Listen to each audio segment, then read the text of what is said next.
I've looked in Daytona Beach, about 50 miles north and east of Orlando. Famous spot, Daytona Speedway, huge spring break and otherwise destination. The Space Coast, not far from there. Evacuation's already underway. Michael Chitwood is the Daytona Beach police chief. You know, you get a lot of flack, you know, as news people and police chiefs for telling people they got to leave, and then their houses don't blow over and they're mad at you. Not nearly as mad as they'll be at you if they're dead. That's correct, Shepard. We have been preaching and preaching to get out now. The window on the opportunity to get out is closing. We were on patrol up here within the last hour, and I had a mother outside with 2 young children, and she said to me, "I'm going to ride it out, Chief. Everything's going to be okay." And I was like, "Are you crazy?" And we're going to go back every hour on the hour until we convince her she's got to get off of the peninsula. This isn't anything to play with. This is devastating. People are going to lose lives. There's a catastrophe waiting to happen here.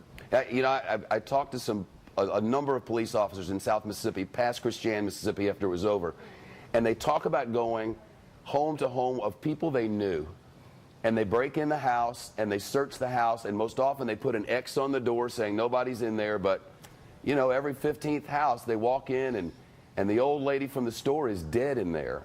You know, and how hard that is for law enforcement officials who are made to save lives. Instead, they're carrying corpses out. And that's what we're trying to do. We're preaching, get out and get out now. There's going to be a loss of power. You're going to lose your cell phone. You're going to lose your internet connection. There's going to be severe flooding with the storm surge, and a lot of people aren't understanding that. When you're out here on A1A today, a lot of people get it. But as I drive by the oceanfront condos, I drive into the community, there's a lot of people's cars are still in their driveway. They're out in their yard doing yard work, and they're like, "Yeah, Chief, we're still debating."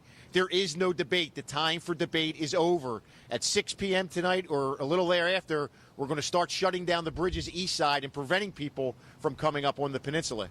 And I just hope to God that people get it and make a beeline and get out of here. It's a paradise until it isn't, and it's just not for the next few days. You guys got a plan to keep all your guys safe?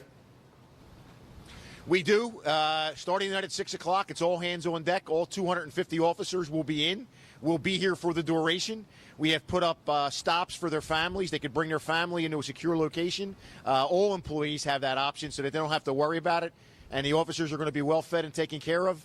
There'll become a time tonight, though, Shepard, when the winds pick up that we will not be able to respond. And it's going to be too late for the residents who have decided to stay, and then they try to call 911, and guess what? We won't be able to get there. We cannot stress that enough. There'll be a time tonight when we won't be able to get there to help. We thank you, Chief, for all you do. I know Floridians do from coast to coast, and we'll be right back.